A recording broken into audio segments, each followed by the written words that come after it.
and the map editor is for displaying.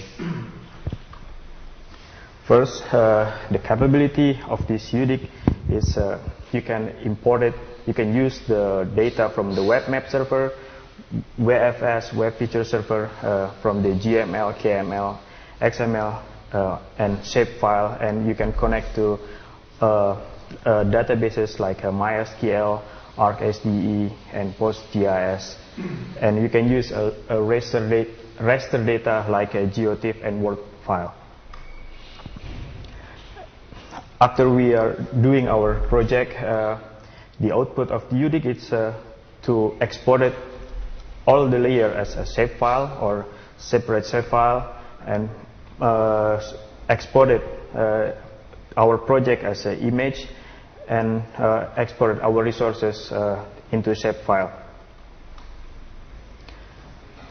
The feature and attribute editing in the databases is using WFS services, the coordinate projection and image web servers, and adding some plugins for the extra features, because the UDIC installed in the first installation, it came only for the basic application or for the basic capabilities.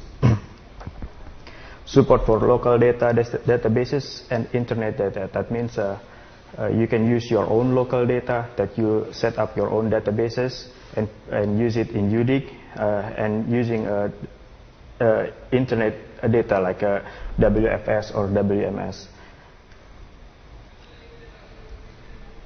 And we can use it UDIC as a drag and drop. Just if you want to use some WMS data in the web, you can just click drag and drop into your program, just like it's very easy. In here, I want to show you how to use the drag and drop. First, we have just for example, your web addresses that you want to use the data from it. First, you have to the link. Just click it, drag it, and drop it in the UDIC, and the UDIC will contact the web server inside, and then with the get capabilities feature, and to get all these layers, and we can use which layers that we want to use it. First, in here we have a park that we choose, and then after that, after drag and drop, the layers will come into this layer section, and then displayed into display. And all the databases that we are using, it's going to be recorded in the catalog. That means we don't have to find the link before, the link that we want to use, just use it, the catalog, and then just drag and drop it again. In here, it's for example, we established the geo server in our machine, and we use the drag and drop with the local data. In here, there's some project from the first semester about measuring the stud garden, and we try to display it in the UDIC program. First, the UDIC, as I mentioned before, the UDIC comes with the basic feature, just like creating some points, editing geometry, and delete and merge. First, I want to show you about, for example, for editing some lines. In here we use the WFS feature that we established before with our local databases. First, we use the edit geometry. We select some lines that not proper, because the first in the background is the lake, and the yellow lines is the road that we want to shift it. And then we select some lines, some point, just drag it, and we can add some nodes that we make some to generalize it, to make it beautiful. I mean, in here we can use to add some polygons that we use to edit some lakes and make it whole. Just after that, to try it again to add some feature above the holes, and we are using the UDIC can use the snap to point feature. Here, for example, we use UDIC for thematical map from the previous assignment,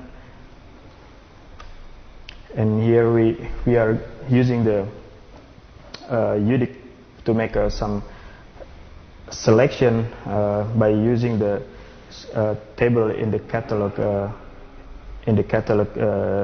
division. First, if you select some, if you make some query about, like, if you want to search the Baden-Württemberg state, you can type it in here, and automatically the UDIC will search in the database and highlight the query that we put and highlight in the map, so we know in which part that the data is. And here we try to make some buffering with some plugin that we have to download it from the UDIC website, and in here we try to make some analysis about the migration of the elephant in South Africa. And the UDIC program, it's not always completed. We have some several limitations, just like all the additional feature not included that we are installed the software. Just like I mentioned it before, the UDIC came with the basic feature, and we want to make some like spatial aggregation, buffering, something like that. We have to download some plugins, but it's already there. And it's still in developing and still patching for some bugs, because right now the latest version of UDIC is still 1.1.1 and it's still developed. And for the plugins, we can see we already have the spatial operation, and we're going to have like a DXF and WG layers that we're going to use, but it's still in progress. We can use the image mosaic and coordinate transformation. In here, I want to compare the UDIC with another open source GIS desktop and commercial GIS desktop.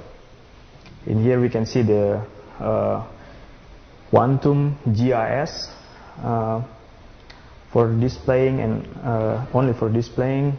We can see the thematic, buffering, and spatial function from the Quantum GIS, and the UDIC can do it the same. And the GeoMedia Professional, I think we can see you can use it for the basic. And for the ArcGIS and at the end, UDIC, it's a good open source desktop GIS with a good performance. The UDIC have a basic capability for desktop GIS, which are achieved with the UDIC, and UDIC only serve with